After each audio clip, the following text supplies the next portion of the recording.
Hi, welcome to SBR Sports Picks. My name is Peter Loshak. Today is Thursday, July 19th, and we have UFC Fight Night 134 coming up this weekend from Germany. We're going to discuss the main cards, betting odds with our regular returning guest, Andreas Hale. Andreas Hale, thanks for being back with us one more time.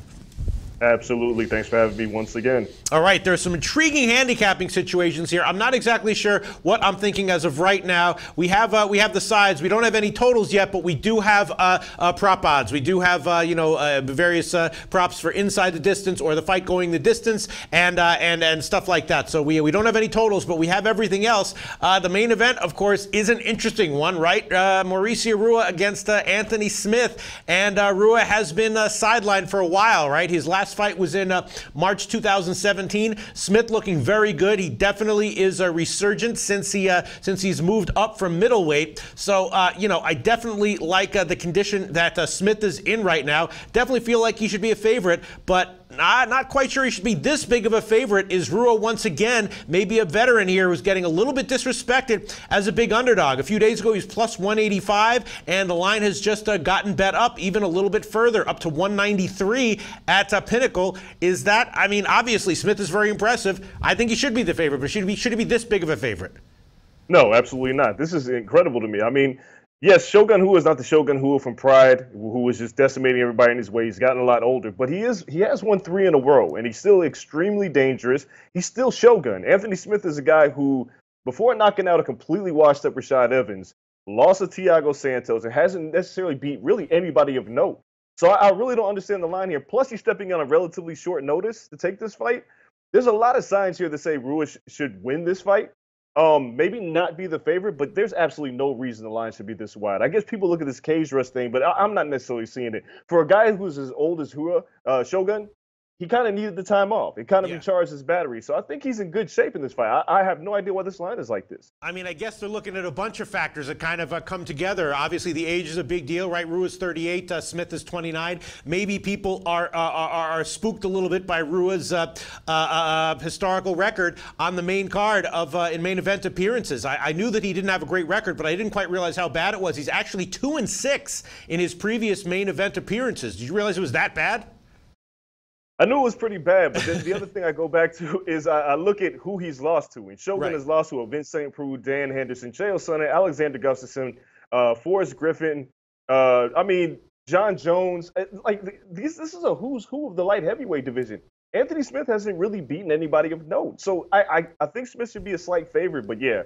This line is way too wide for me, and I like Shogun a lot in this fight. Yeah, well, I mean, he did beat Rashad Evans. I know Evans was a shell of himself in his last fight, but it was a pretty, people react anytime there's, like we saw with Ronda Rousey, anytime people get early quick knockouts, I think they think that means that the fighter was very dominant, whereas I think maybe the right way to look at fights like that is that they were actually maybe a little bit fluky, and people should be giving maybe a little bit less credit to the fighter than more, which is what I think people tend to do when they see quick, early, first round knockouts or first round finishes that appear to the naked eye to be very dominant.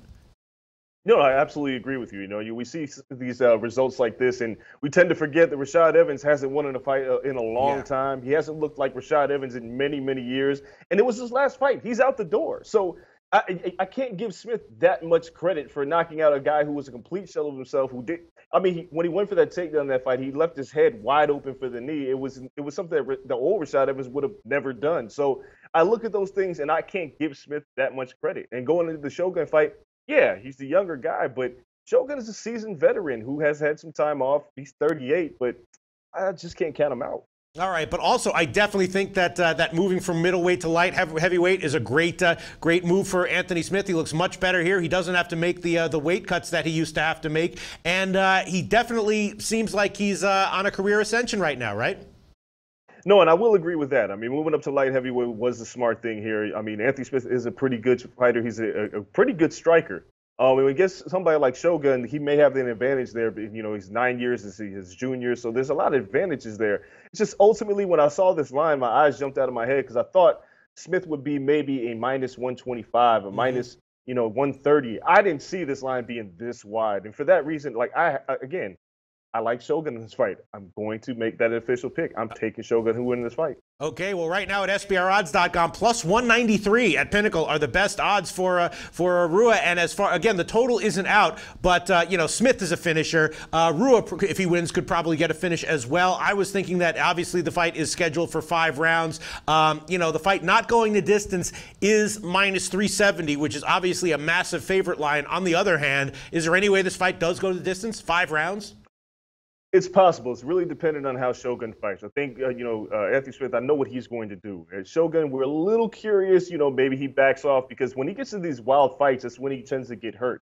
Everybody remembers the Dan Henderson fight and the left hook from Dan Henderson that put him down. So there's ways this fight could go the distance and these two can stink it out. I don't necessarily see it, though. I think both of them have something to prove here. Shogun wants to prove that he's still the seasoned veteran. He's not out the door yet. Smith wants to make an impact. 5 rounds, 25 minutes is a long time with 2 strikers to stand in front of each other. So I don't see this thing going the distance. It's possible, but not very likely. All right, so would you rather have Shogun at plus 193 to win any which way, or Rua inside the distance right now at 5 dimes at plus 291? Oof. Tough one. I'm gonna take tough Shogun. questions, Yeah. Andreas Hale. Yeah. I'm gonna take Shogun. I've been sticking to this all week. I'm just gonna take Shogun.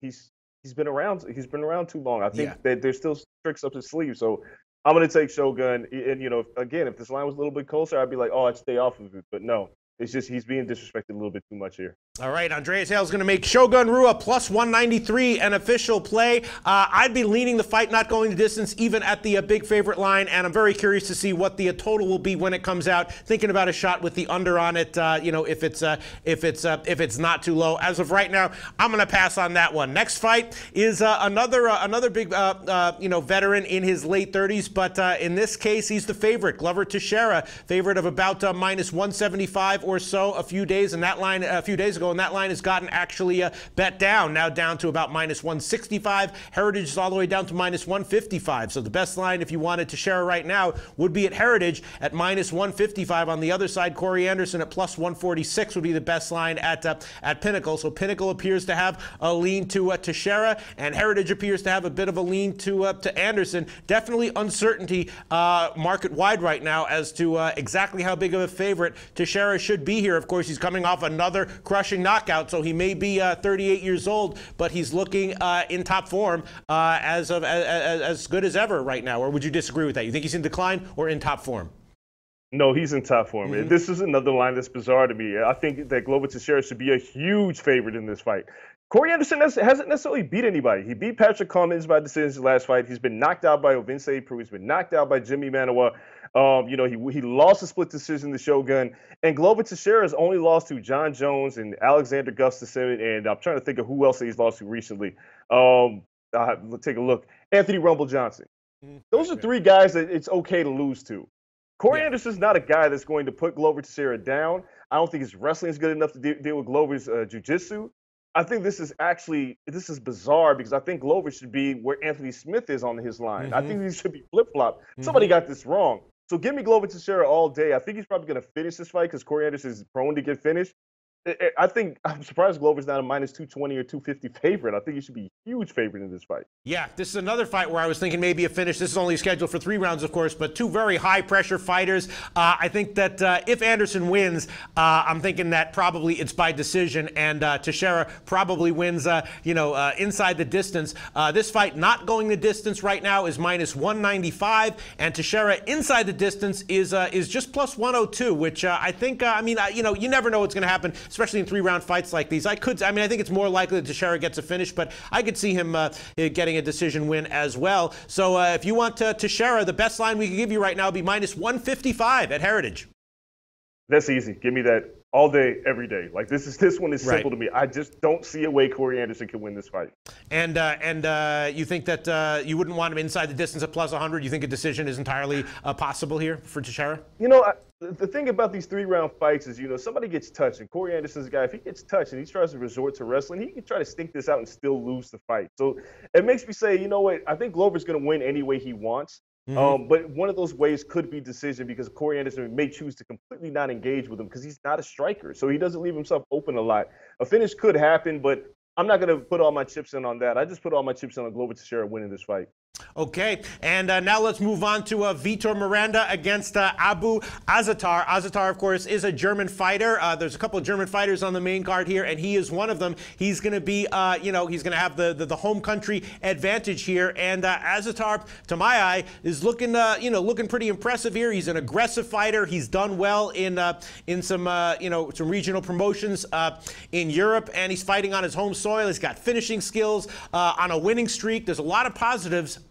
At least to my eye, for Asatar. He's getting bet up, though. He's about minus 185 a few days ago, now all the way up into the minus 200s at some places, still minus 190 at Pinnacle and a few other places. I want to take Asatar. Not quite sure, though, if at minus 190 he's too big of a favorite. And this is also one, even though Asatar's such an aggressive fighter, could see this one going to distance. And I was thinking, if it ends early, that's probably because Miranda catches him. If it goes to the cards, probably it means that Asatar comes out on top, especially fighting at home. I was leaning Asatar here, leaning the fight going to distance, and leaning Asatar by decision. Do you agree or disagree with any of that?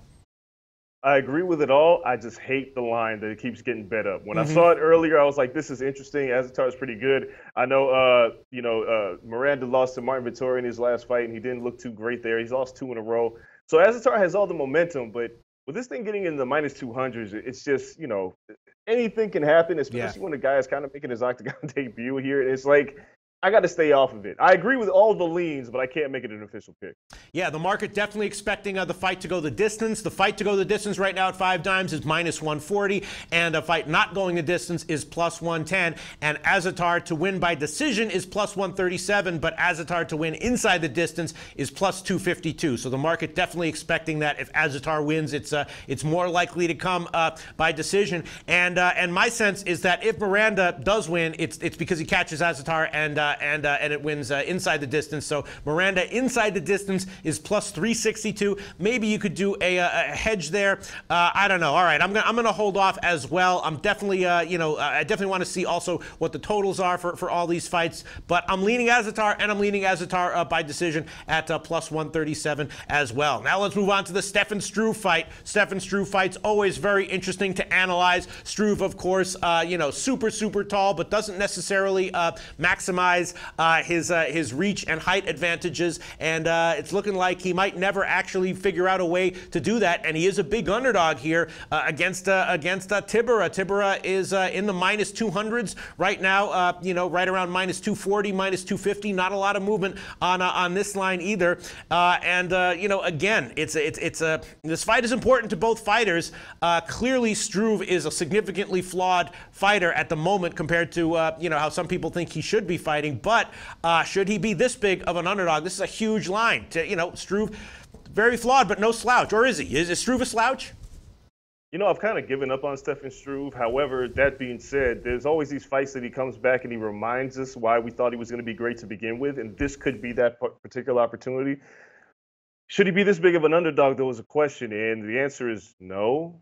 He should be around, maybe, I don't know. Tybura shouldn't be this big of a favorite, but he should be the favorite because Struve, he just fails to impress. Tybura, if you look at the last fight with Derek Lewis, it looked like Tybura was on the verge of winning that fight, and he got caught with less than 2 minutes left. Yeah. So Tybura's got a lot of, he also lost to Fabricio over doing, but there's really nothing wrong with losing to Fabricio. I just don't know what Stefan Struve is coming out to play, and because of that, until I see something consistent from him, one way or the other, I got to stay off of all of his fights. I can't pick what he's going to do. It's definitely hard to get a read on Struve, which makes me think that the unpredictability means take underdog lines whichever way you're betting. If Struve's a favorite, I'm looking to bet against him. If Struve's an underdog, sometimes I'm looking to bet on him. He has shown glimpses of championship quality, I think, or not.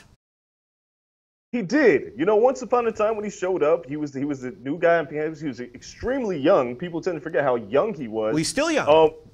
Yeah, he's still young, of course. But when he first came in, we thought, give him a few years, he'll round out, he'll get better. The problem was, again, he never found consistency. He never used his reach like we expected him to. Being a Dutch kickboxer, you would expect him to put people behind the jab and, win fights that way. But he's allowed guys like Mark Hunt to get inside on him. He owns a win over Stipe Miocic, who was kind of hurt in that fight, so that doesn't necessarily count as much.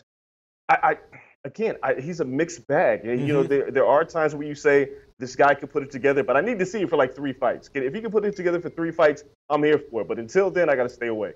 All right. Interestingly, Tybura's fights tend to go a little bit longer than you would think. I actually found an interesting stat that his average fight time of more than 14 minutes in UFC, a heavyweight competition, is the longest among active fighters in the weight class. And despite that, the fight going the distance is a pretty significant underdog. It's plus 170. Fight not going the distance is minus 250. Now, of course, Struve could get caught. I wouldn't at all be surprised if Struve tries something and gets caught. And obviously, a sub from either of these guys is entirely in the cards. But do you think the fight going the distance at plus 170 might have a little bit of value? It actually does. It really does. I mean, Tybura's a guy who likes to wrestle, who'll kind of pin you down, keep you from using your extremities. And if you look at a guy like Struve, that's exactly what he wants to do. Yeah. So in that case, there's a lot to like here with that line with this fight going the distance. This fight might actually suck. I hate to put it in those kind of terms, but this fight might be really, really bad. Tybura is a guy who's not extremely exciting. And when Struve, he gets in those modes where he's just trying to win a fight, it just could be really bad. But ultimately, it could go the distance and yield some value.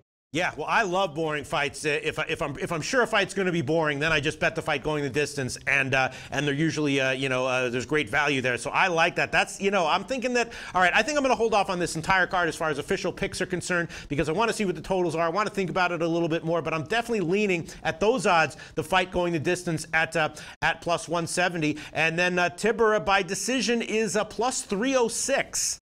I mean, does that have value here? It has a lot of value. Again, a guy who can really stink the fight out. I mean, Struve, we just don't know. And for that, if it was like plus 150, I'd say probably stay away. But that particular line, it's just really suggesting that there's no other way he can win by knockout, which can be further from the truth. This is a guy who goes to decision. So, yeah, I'll make that an official pick. And just because I can't pass up on that kind of value. If I lose, oh well. Just give me that. I'll take it. Yeah, the market thinks that, at least right now, as far as the 5-dime prop odds are concerned, that if Tybura wins, it's much more likely to come inside the distance. It's only a 3-round fight. Tybura inside the distance is plus 104. Tybura by decision is plus 306. You think the market is off on that? I think so. I mean, this is almost egregious. It shouldn't be this wide. I just don't see it. Again, Tybura's a guy who, I guess people look at the Derek Lewis fight and saw what happened there, and Tybura getting finished, but, he was going for the finish in that fight. But that's Derek Lewis, a shorter guy who stands and bangs. It's a little bit different with Stefan Struve, who's not necessarily as dangerous. And right. Tybura's probably looking at a situation where you can pin him down. So, yeah, this is crazy to me, but this is a weird card, Pete. This is a really strange card, but I will take Tybura by decision just because I like that line so much. And especially since, they're both on losing streaks, right? So they're both, we have two fighters on losing streaks going up against each other. My assumption, and obviously it's different on a case-by-case basis, but my assumption is both are going to be fighting not to lose more than fighters who aren't on losing streaks going up against each other would be. Yeah, and that's absolutely the case. When two guys are on losing streaks, you're looking at two guys who are doing everything in their power to not lose. Right, especially when they're still contenders. Right, sorry, didn't mean to cut you off, but especially when they're still contenders. You're absolutely right. I mean, they want to get back into the picture. A guy like Tybura wants to get into the heavyweight picture because they know the division is so thin, and they feel like you string together 2 or 3 wins. You look at what Curtis Blades has done recently, and then you're in a title contender. So both these guys just want to win. I don't think they necessarily want to be incredibly impressive. So I can see Tybura winning by decision. I can see this fight going the distance. All right, I'll make that an official pick. I'm going to take the fight going the 3-round distance at plus 170 as an official pick. And Andreas Hale, you want to take an official play here? Yeah, I'm going to take Tybura. I can't pass it up. I think my other 2 picks are pretty solid. So this one, if I don't get it, whatever. Right. But if I do, I bring home the bank. So all right, plus 306. Plus 306 is the current line at 5 dimes, and we'll credit you with that one. Then we have David Zawada, another German fighter, going up against Danny Roberts. This one, I'm not exactly. Again, we have a big favorite here, Roberts at minus 400 or so. Let me see what the current odds are now. Yeah, it's just minus 385 at Pinnacle. Let me see, but I'm thinking that there's likely to be a finish here. And do you have any opinion on this fight as far as betting value is concerned? Not really. I think Danny Roberts should be a pretty good big favorite because he was supposed to fight Alan Jabang. Jabang pulled out with the injury. They had to find somebody to step in. Zawada, I don't really know enough about. I've kind of taken a look at his record, but I haven't seen enough film on him to make it an official pick. But I think Robert should be the favorite, but I'll have to stay off. Yeah, fight not going the distance is minus 225, so that's the way I'd be leaning. Not sure I want to take a big favorite line like that, so I'm going to pass for now. And then we have Haqparast against Diakese. Diakese is the favorite.